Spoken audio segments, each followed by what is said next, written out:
Essa aula é referente ao roteiro de estudo 5 e o tema da aula é a escravidão no mundo antigo e no mundo moderno. A habilidade é identificar os significados históricos das relações de poder entre as nações e as civilizações ao longo da história.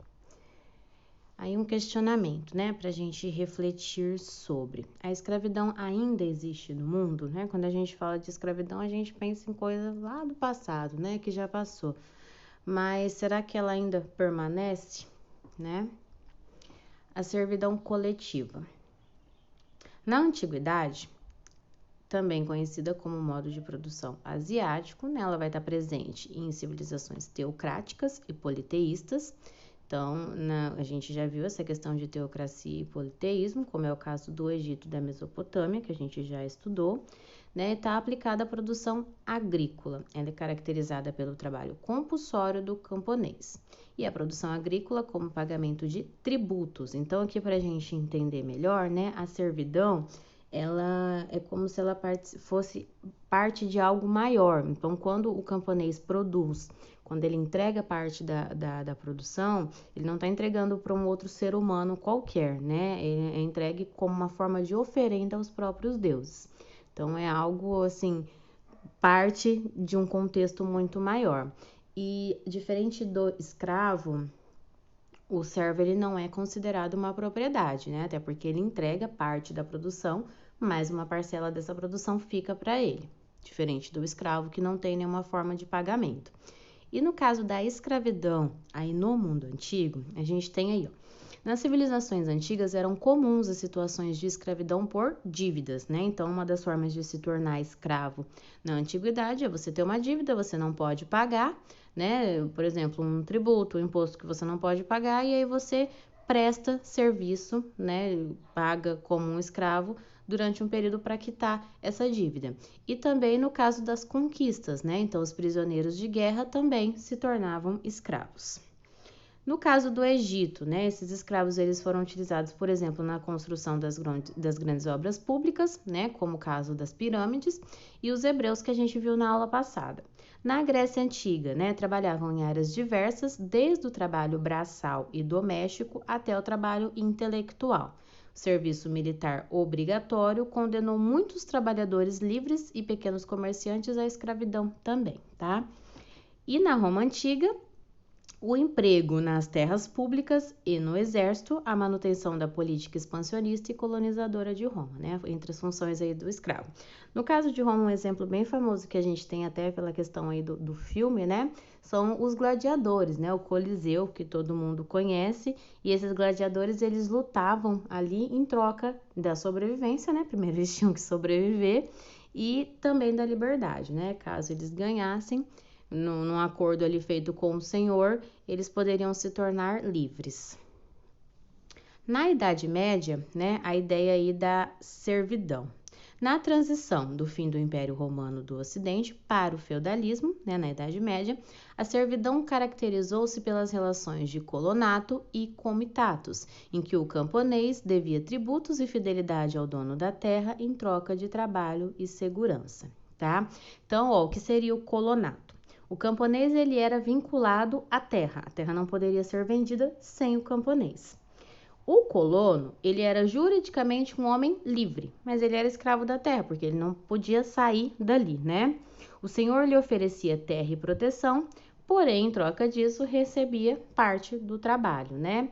E no caso do comitatus, em agradecimento, né, à terra concedida, o servo trabalhava para o senhor, isso acontecia de forma hereditária, em troca, ele recebia a produção. Sobre esse tema, né, em específico aqui, eu coloquei um link para vocês aqui, para vocês saberem mais, né? Então, quem puder aí acessar para entender mais sobre essa questão aí do feudalismo, da servidão na Idade Média, né? Aqui a gente tem um trechinho do Aristóteles, e aí para a gente entender qual era a visão, né, do Aristóteles lá na antiguidade sobre um escravo, né? E aí ele diz assim, ó: alguns pretendem que o poder do senhor é contra a natureza, que se é um escravo e o outro livre, é porque a lei o quer, que pela natureza não há diferença entre eles, e que a servidão é obra não da justiça, mas da violência. Né? Então, ele está dizendo que algumas pessoas dizem que a escravidão ela não é justa, né? ela é imposta de forma violenta, pela violência, mas é a opinião do Aristóteles. O escravo é uma propriedade, parte integrante da família, pois sem os objetos da necessidade é impossível viver e viver bem. Não se saberia, pois, conceber lar sem certos instrumentos. Então, Aristóteles coloca aí o escravo como um objeto da família, né? Como a gente comparar um objeto que tenha na nossa casa hoje. Então, você falar assim, é impossível para mim viver bem sem ter um micro-ondas.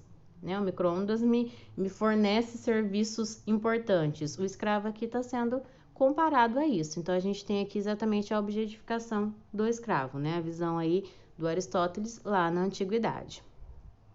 Aqui a gente tem uma imagem, e aí para a gente entender a imagem, tá? Ó, nos Estados Unidos, a escravidão já havia acabado. Então, essa imagem aqui é posterior ao fim da escravidão negra nos Estados Unidos, né? Após a abolição ali.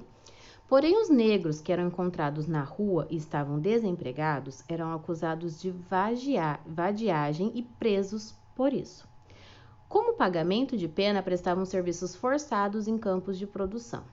Lembrando que o desemprego dessa população era resultado de negligência do próprio Estado e fruto do preconceito, tá? Aí tá escravo, mas é Estado.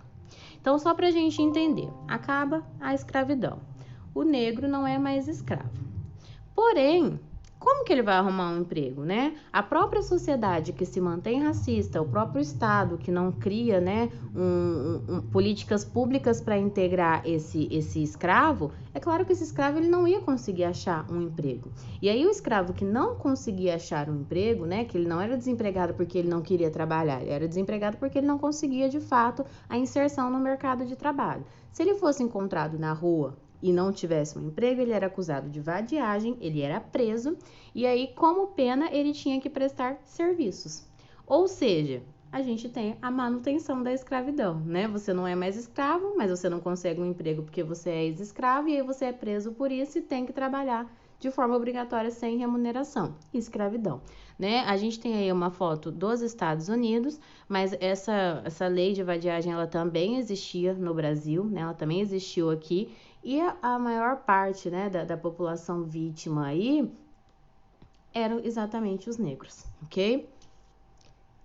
O tráfico negreiro, né? Ó, apesar do comércio de escravos já ser praticado na África, né? Já existia isso desde a antiguidade, como a gente está vendo aqui na África também. Foi com a chegada dos portugueses nesse continente que o tráfico escravista se configurou na maior migração forçada de povos da história, com um número que podem chegar até 100 milhões de pessoas obrigadas a deixar a sua terra natal, atravessar o Oceano Atlântico para ser escravo em regiões distantes. Então, o que a gente tinha, né, na antiguidade? A gente tinha prisioneiro de guerra, a gente tinha pagamento por dívida, né? E aqui, a partir do tráfico negreiro, a gente vai ter, de fato, um comércio de pessoas, né? Voltada para toda uma ideologia mercantilista ali, que esse escravo, ele era, né, tirado da África, mandado para as colônias americanas, como mão de obra para as produções dentro de um sistema aí de mercado, tá? Então, aqui já não é mais uma escravidão local, é uma escravidão de mercado.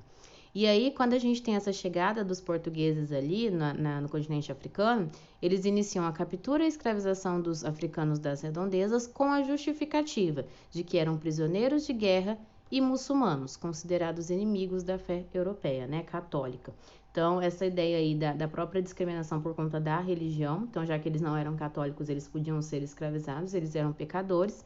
E a partir do tráfico negreiro, a gente vai ter uma escravidão definida pela etnia da pessoa, né? Esse período de escravidão que a gente tem aí, dessa escravidão moderna, o negro, ele é considerado sinônimo de escravo, porque o negro era escravo, né? O ser negro era o suficiente aqui para, dentro da sociedade brasileira, por exemplo, você ser considerado um escravo, né? A escravidão aqui, ela não está mais ligada ali a disputas locais, ela já está ligada a toda uma ideologia racista que é construída, né, nesse momento aí, e preconceituosa, né? Tanto se a gente parar para pensar na questão racial, quanto na questão aí religiosa.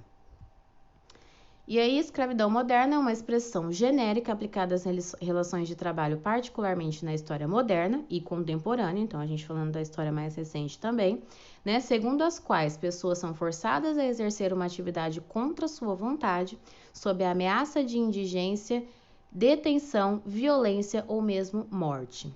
Muitas dessas formas de trabalho podem ser acobertadas pela expressão trabalhos forçados, embora quase sempre impliquem o uso de violência, tá? Então, até mesmo respondendo, né, a pergunta lá do início da aula, sobre a existência ainda da escravidão, o próprio roteiro de estudos, tá? 5, que vocês vão fazer referente a essa aula, trabalha com um texto falando sobre a presença da escravidão no mundo hoje, né, no mundo e no Brasil. A gente ainda tem a permanência disso no mundo aí de forma geral. Então, ó, os trabalhos forçados e os campos de trabalho, né? Então, a gente tem aí alguns exemplos. O trabalho prisional, né, que era feito na Austrália e Estados Unidos no século XVIII e XIX. Os campos de trabalho na União Soviética e durante a Segunda Guerra Mundial, os campos de concentração nazistas. A conscrição, que é o serviço militar obrigatório, né? Ele é obrigatório, você não tem a opção de participar ou não. A escravidão contratual, né? Que o sistema de barracão aí, se vocês observarem, é o século XX e XXI, né? A gente não está falando no passado, a gente está falando de uma permanência aí histórica. E o tráfico de pessoas, né? Então, tanto ligado ao tráfico negreiro que a gente viu aí no passado, como atualmente ligado à prostituição e outras questões aí, tá? E uma observaçãozinha a respeito do trabalho militar obrigatório, você ser obrigado a se alistar num exército, ser convocado, né, e obrigado a participar, o próprio trabalho militar, ele pode ferir crenças individuais suas, né, ele pode ir contra o que você acredita, e mesmo assim você é obrigado a prestar esse serviço. Uma sugestão de filme, que é o Até o Último Homem, que vai trabalhar exatamente essa ideia aqui, né, de contrariar crenças individuais, tá? Então, quem tiver a oportunidade aí de assistir, é um ótimo filme. E aqui eu coloquei um outro link para vocês sobre o tema, tá? A escravidão tanto na antiguidade quanto a escravidão moderna aí e contemporânea, ok?